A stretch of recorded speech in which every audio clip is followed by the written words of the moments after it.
Four months నుండి జీతాలు లేవు మాకు. ప్రతి year March to March renewal ఉంటుంది. ఈ రిన్యువల్ రాక కంక్రెన్స్ రాక ఇప్పటికి 4 మంత్స్ నుండి మాకు జీతాలు ఇవ్వట్లేరు. మేము రోజు రెగ్యులర్ డ్యూటీకి పోతున్నాం. మళ్ళీ డ్యూటీకి పోవాలి రావాలి వచ్చుడు పోవుడు అవుతుంది, కానీ జీతాలు అడిగితే ఏ ఆఫీసర్ చెప్పాడు ఎక్కడ ఉందంటే ప్రతి గ్రౌండ్ లెవెల్కి వెళ్ళి 5 స్టేజ్ దాకపోతే ఫైనాన్స్ డిపార్ట్మెంట్లో ఆగిందని తెలిసింది. ఇప్పుడు మాకు ఫైనాన్స్ డిపార్ట్మెంట్ ఫైనాన్స్ దాంట్లో బట్టి సార్ దగ్గర ఆగింది. ఆ ఫైల్ ఏమైనా సైన్ పెడతాడా అని చెప్పేసి పోతే అది సైన్ కాలేదు, మీ కంకరెన్స్ రాలేదని చెప్పేసి రోజు అదే తిరుగుడు అవుతుంది మాకు. ఎందుకంటే మేడం ఈ ఏజెన్సీ వాళ్ళు కూడా వాళ్ళు రిన్యువల్ వస్తే మేము సాలరీస్ ఇస్తామని వాళ్ళు, రిన్యువల్ రాంది ఆఫీసర్లు కూడా ఏం చెప్పట్లేరు, వాళ్ళు కూడా ఏం చెప్పట్లేరు. అందుకోసం ఆర్థిక భారంలో కుమ్మకి పోతున్నాం మేము.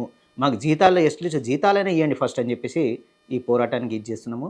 ఇంకోటి ఏజెన్సీ వ్యవస్థ వల్ల మేము ఎంత లాస్ అవుతున్నామో, ఏజెన్సీ వాళ్ళు ఏం చేస్తారంటే మేడం మా పైన ఉన్న 18% GST వాళ్ళ 4%, మళ్ళీ ఇంకోటి ట్యాక్స్ ఒకటి కట్ చేస్తారు మేడం. వాళ్ళు పీటీ ట్యాక్స్ ఒకటి ఉంటుంది, ఆ ట్యాక్స్ కూడా కట్ చేసి ఈ ఇయర్ అయిపోయినాక కూడా వాళ్ళు దాన్ని క్లెయిమ్ చేసుకుంటారు ఆ ట్యాక్స్ని కూడా.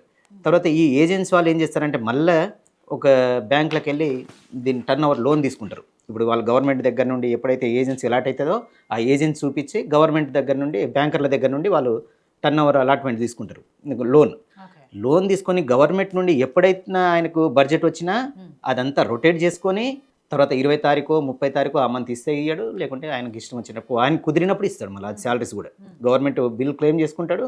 మేము అడిగి అన్నాక తర్వాత ఎప్పుడు ఇస్తాడో ఆయనకి ఇష్టం వచ్చినప్పుడు ఇస్తాడు. అట్లా మేము ఏజెన్సీ విధానం వల్ల చాలా లాస్ అవుతున్నాము. మాకు ఈ ఏజెన్సీ వ్యవస్థను రద్దు చేయమని చెప్పేసి లాస్ట్ గవర్నమెంట్ నుండి ఈ గవర్నమెంట్ ఏ గవర్నమెంట్కి కూడా మామూలు ఏ గస్టెంట్ పోవట్లేదు. మాకు కావాల్సిన న్యాయము.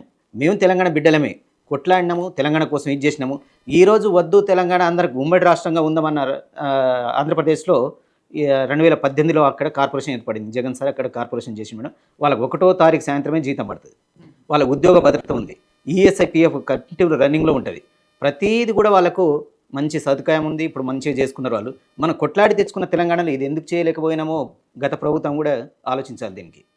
అందుకోసం అని చెప్పేసి మనం ఈ 18% GST వల్ల దీనివల్ల లాస్ అవుతున్నామని చెప్పేసి ఇప్పుడు గవర్నమెంట్ అయినా మనం చేస్తుందేమని చెప్పి 18 నెలల నుండి మేము తిరగని ఎమ్మెల్యే లేదు, MP లేదు. ప్రతి గడప ప్రతి మెట్లు ఎక్కుతూనే ఉన్నాము, తిరుగుతూనే ఉన్నాము, పోతూనే ఉన్నాము. ఇస్తున్నాం పేపర్ తీసుకుంటారు, చెప్తామంటారు, మళ్ళీ ఎటు పోతుందో అర్థం కావట్లేదు మేడం.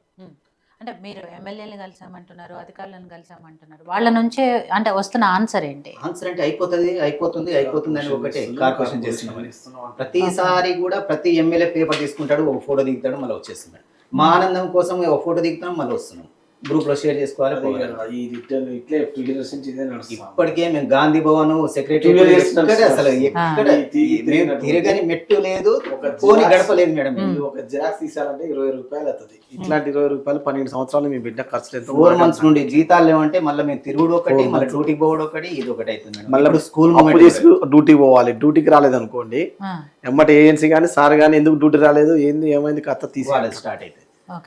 కొన్ని సెలవులు ఉంటాయా? ఆ రోజు డ్యూటీకి రాకపోతే ఆ రోజు జీతం కట్టే సంవత్సరం మొత్తానికి 15 సెలవులు మేడం చాలా వాడుకునేది. ఇంకా 1 ఇయర్ మొత్తం మీద మళ్ళీ అది సండే పిలిచినా రావాల్సిందే, అందులో ఆప్షన్ కూడా లేదు. ఇక ఇంకోటి మేడం ఇది ఏజెన్సీ విధానం కూడా ఈ ఎమ్మెల్యేలు ఎంపీలదు వాళ్ళ మంత్రులదు వాళ్ళదే కంటిన్యూషన్ ఉంటుంది. ఈ సంవత్సరం ఆయన ఏం చేస్తాడంటే 6 నెలలు PF కట్టినా 6 నెలలు ఎగగొట్టేస్తాడు. మళ్ళీ ఆయన ఇలా బాగలేడు ఈయన తీసే ఏజెన్సీ అని మేము ఏమైనా కంప్లీట్ ఇస్తే ఆయన నా పేరు పెట్టుకొని ఇంకో పేరు పెట్టుకొని వస్తాడు. ఇప్పుడు క్రాంతి లక్ష్మణ్ ఆయన ఇంకో పేరు పెట్టుకొని ఆయన్నే మళ్ళీ ఏజెంట్ టెండర్ ఇస్తాడు. పేరు మారినాక ఇదేంది మాకు కట్టలేదు 6 మంత్ అట్లనే గ్యాప్ వచ్చిందంటే ఆ ఏజెన్సీ ఉండే 1 ఇయర్కి అది వెళ్ళిపోయింది. ఇప్పుడు కొత్తగా ఏజెన్సీ వచ్చింది, నేను బాగానే కట్టాను. మొత్తం ఏజెన్సీల పేరుతో ఒక మాఫియా నడుస్తుంది. ఈ డ్రగ్స్ మాఫియా కన్నా చాలా పెద్దది మేడం. ఇది ఇసుక మాఫియా, గ్రానైట్ మాఫియా కన్నా చాలా పెద్ద మాఫియా. తెలంగాణ జరుగుతున్న మాఫియా ఇది, అసలు ఇది కనిపించని మాఫియా. కాంతం గారు అధికారంలో ఉన్నారు, ప్రభుత్వంలో ఉన్నారు కాబట్టి ఇప్పుడు వాళ్ళ సమస్యలు విని తీర్చాల్సిన బాధ్యత మీ పైన ఉంది. కాబట్టి మొత్తం లక్ష్మి గారు అలాగే క్రాంతి గారు చెప్పారు గత ప్రభుత్వం ఏం చేసింది, ఏం చేయదలుచుకుంది, ఏం చేయలేకపోయారు, ఇవన్నీ వాళ్ళు కూడా చెప్పారు. కాబట్టి మీరేం హామీలు ఇచ్చారో అది కూడా చెప్పారు. ఫస్ట్ నేను ఒక విషయం అయితే క్లారిటీగా చెప్పాను. సరే